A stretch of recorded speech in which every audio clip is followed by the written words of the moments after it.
Hello my dear students, कैसे हैं आप सब? कैसी चल रही है आपकी नीट की प्रिपरेशन?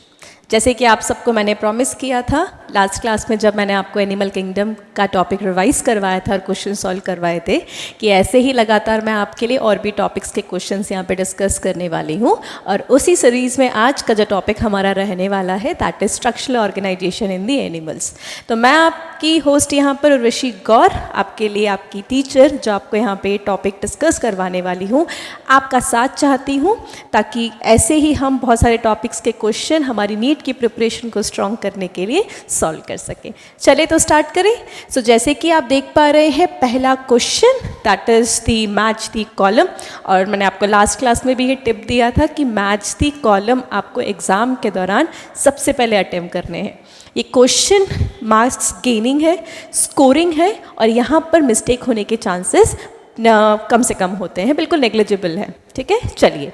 सो आप क्वेश्चन देख पा रहे हैं यहाँ पे मैच दी कॉलम में एक तरफ जैसे हमें पता है कि स्ट्रक्चरल ऑर्गेनाइजेशन इन एनिमल्स 3 पार्ट्स में डिवाइडेड है। First is the animal tissue located in the various parts जो कि ह्यूमन फिजियोलॉजी से भी कनेक्टेड है। देन हम बात करते हैं स्ट्रक्चरल ऑर्गेनाइजेशन के अंदर detail structure of cockroach, so the anatomy of cockroach and then the anatomy of the frog. ठीक है, तो मैं तीनों टॉपिक्स से क्वेश्चन आपको सॉल्व करवाऊंगी। और फर्स्ट क्वेश्चन यहाँ पर है related to the animal tissue, जहाँ आप देख पा रहे हैं various type of tissues that is squamous, cuboidal, columnar and ciliated के बारे में कुछ डिटेल्स गिवन है जो आपको मैच करनी है। इसके लिए आपको बेसिक पता होना चाहिए कि जब हम बात करते हैं स्क्वैमस एपिथेलियल टिश्यूज़ की, ये टिश्यूज़ का शेप कैसा होता है? क्या ये कुछ पेवमेंट शेप के होते हैं, इरेगुलर बाउंड्रीज होती है, सिंपल एपिथेलियल टिश्यूज होते हैं, और इनमें मॉडिफिकेशंस इनकी फ्री सरफेस पर नहीं मिलते हैं। यही बात अगर कॉल्यूमनर और क्यूबॉइडल की जाए, which are again on the basis of the shape and the management, जो अरेंजमेंट है सेल्स का उस बेसिस के ऊपर है। Cuboidal cube shape and the columnar are the pillar shape. इनमें मॉडिफिकेशन इनकी फ्री सरफेसेस पर अवेलेबल होते हैं। There can be the finger like projections, there can be the cilia और द माइक्रोवेलाई। ओके, चलो तो सॉल्व करें इस बेसिक इंफॉर्मेशन से। तो स्क्वैमस एपिथेलियल टिश्यूज क्या क्यूब शेप होते हैं? नो। क्या इनकी फ्री सरफेस पर सीलिया मिलता है? जैसे मैंने बताया, नहीं। क्या ये कंपोज्ड होते हैं of a layer of the tall and the slender cells? No. But क्या अगर इनके बारे में बात की जाए, they are made up of single thin epithelial layer of the flattened cell having the irregular boundaries। क्या ये बिल्कुल सही है कि ये सेल फ्लैट होते हैं? ओके, एंड साथ ही साथ इनकी जो बाउंड्रीज होती है वो इरेगुलर होती है। कमिंग टू क्यूबॉइडल सेल, क्या हमने कुछ देर पहले ऑप्शन में क्यूब देखा था? डायरेक्ट आंसर मार्किंग है कि cuboidal cells having the cube cells. Now columnar की बात की जाए, they are the one which are having the tall and the cylindric की बात करें सेल्स का अरेंजमेंट होता है। And the last one here is ciliated tissues. It can be the ciliated columnar और द सिलिएटेड क्यूबॉइडल एपिथेलिया, जहाँ पर surface पर सीलिया अवेलेबल होता है। क्या मुझे चैट बॉक्स में आप आंसर करोगे कि सिलिएटेड टिश्यूज कहाँ कहाँ पर बॉडी में इन ह्यूमंस अवेलेबल होते हैं? क्या ये फेलोपियन ट्यूब में अवेलेबल है? क्या ये ट्रैकिया में अवेलेबल है? You can give the answer in the comment box. चलिए, सो इससे देखा जाए as first is going with fourth, but देखो इस ऑप्शन में नहीं है, सेकंड काट दिया। B is going with the first, आप देख पा रहे हो यहाँ पर नहीं है। C is going with the third, आप देख रहे हो यहाँ नहीं है। So that's why the answer become first option number 1.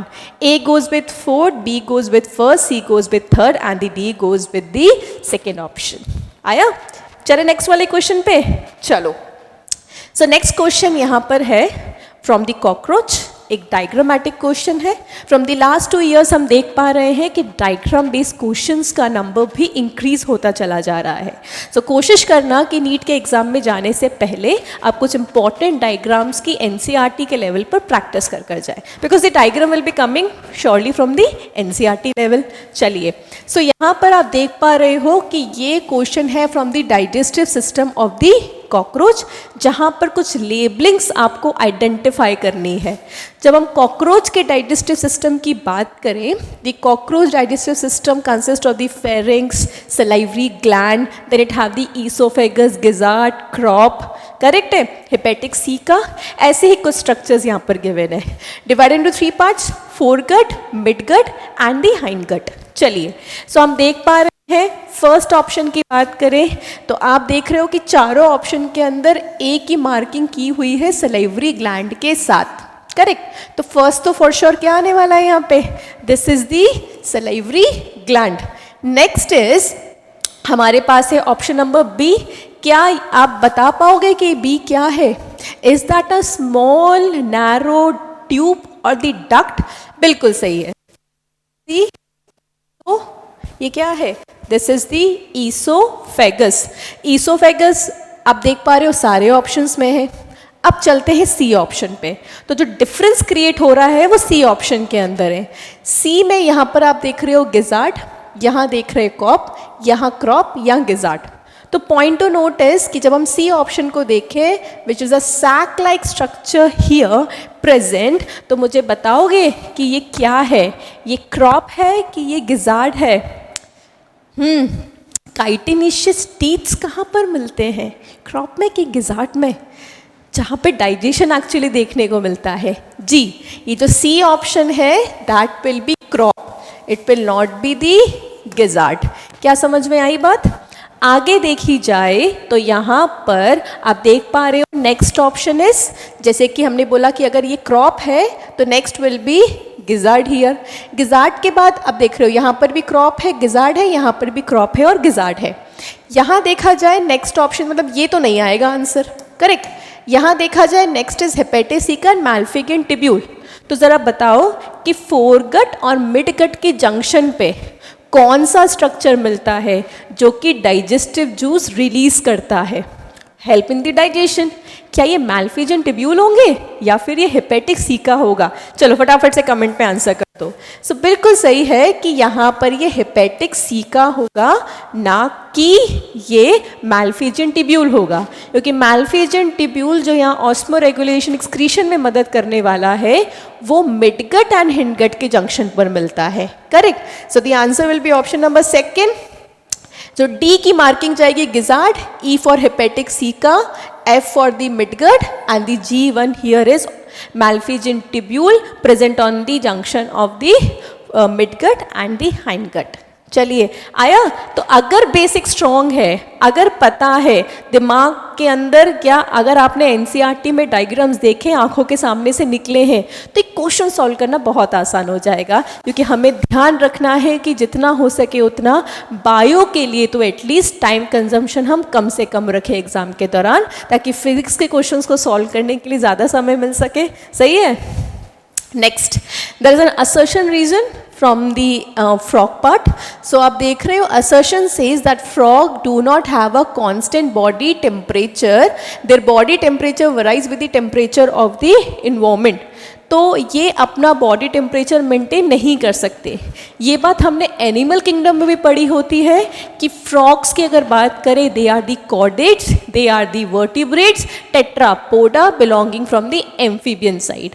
Amphibians की बात करें because they have the 3 chambered heart, जहाँ पे इनकम्प्लीट डबल सर्कुलेशन देखा जाता है। वेंट्रिकल, सिंगल वेंट्रिकल होने की वजह से यहाँ पर मिक्सिंग ऑफ ब्लड के मिक्सिंग ऑफ ब्लड देखा, 2 ऑरिकल एंड 1 वेंट्रिकल, तो सिंगल वेंट्रिकल होने की वजह से मिक्सिंग ऑफ ब्लड देखा जाता है।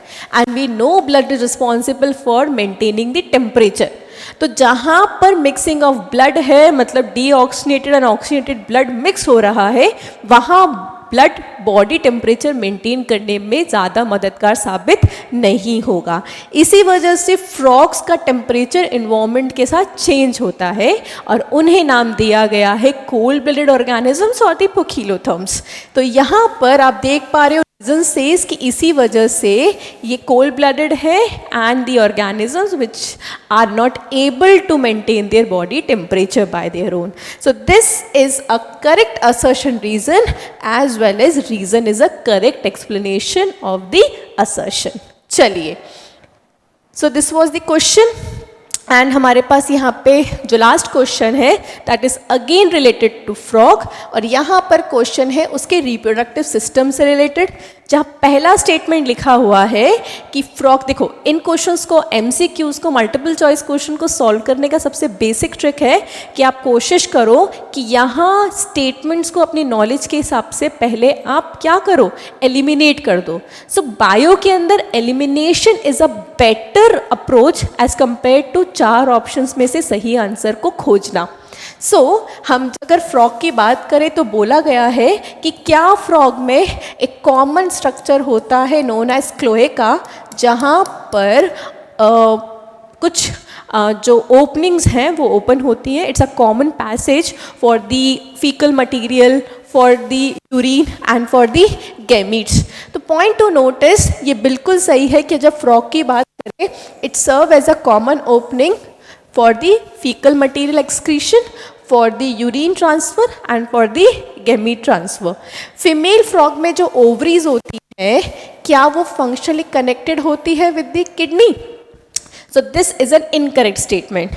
जब हम बात करते हैं मेल फ्रॉग की, जहाँ पे किडनीज है, बिडर ग्लैंड अवेलेबल है and the testes are connected to the kidney, but ऐसा फीमेल फ्रॉग में नहीं होता है। क्या फ्रॉग में फर्टिलाइजेशन एक्सटर्नल है? बिल्कुल सही है। यहाँ पे फीमेल और जो मेल है वो वाटर में अपने एग और स्पर्म रिलीज करते हैं, एंड ये लैंड पर होता है, जो कि गलत है। ये कहाँ पर होता है? This takes place in water. So ये स्टेटमेंट भी गलत हो गया। क्या development in the frog includes the larval stage? क्या यहाँ पर इनडायरेक्ट डेवलपमेंट होता है, that is through the metamorphosis process? ये बिल्कुल करेक्ट है। और क्या इकोलॉजिकली फ्रॉग्स हार्मफुल ऑर्गेनिज्म होते हैं क्योंकि they form a vital link in the food chain and the food web? ये तो सही है कि they form the vital link in the food chain and food web, but ये हार्मफुल नहीं होते हैं, they are beneficial to the mankind. So ये स्टेटमेंट भी यहाँ पर रॉन्ग हो गया है। So you can see first statement, third statement at fourth statement यहाँ पे करेक्ट है, that means A, C and D. But हमें यहाँ पर पता करना है इनकरेक्ट स्टेटमेंट। तो इनकरेक्ट स्टेटमेंट कौन सा हो गया? That is B. सॉरी, ये वाला स्टेटमेंट भी गलत था ना, सी वाला भी, क्योंकि लैंड लिखा हुआ है वाटर में होता है। So point to note is B statement, C statement and जो हमारा ई स्टेटमेंट है दैट इज रॉन्ग। तो हमारा आंसर क्या हो गया? Option number second. So these statements given here, इसमें से 3 स्टेटमेंट्स यहाँ पर इनकरेक्ट है। Okay, so this is how आपको एग्जाम के दौरान क्वेश्चंस को सॉल्व करना है, और जितना हो सके उतना आपका बेसिक जो अप्रोच है वो सिंपल होना चाहिए। बहुत ज़्यादा कॉम्प्लिकेटेड क्वेश्चंस नहीं आते हैं। Paper can be lengthy, paper में जो क्वेश्चंस हैं वो थोड़ा सा इनडायरेक्ट हो सकते हैं, बट लेवल उतना हार्ड नहीं होता है अगर आपका बेसिक कॉन्सेप्ट क्लियर है तो। करेक्ट है? चलो, तो इसी टिप के साथ ये टॉपिक हम कंप्लीट करते हैं। नेक्स्ट टॉपिक के लिए I will be starting with human physiology, तो नेक्स्ट क्लास में हम कनेक्ट करते हैं। तब तक के लिए, प्रिपरेशन के लिए ऑल द बेस्ट।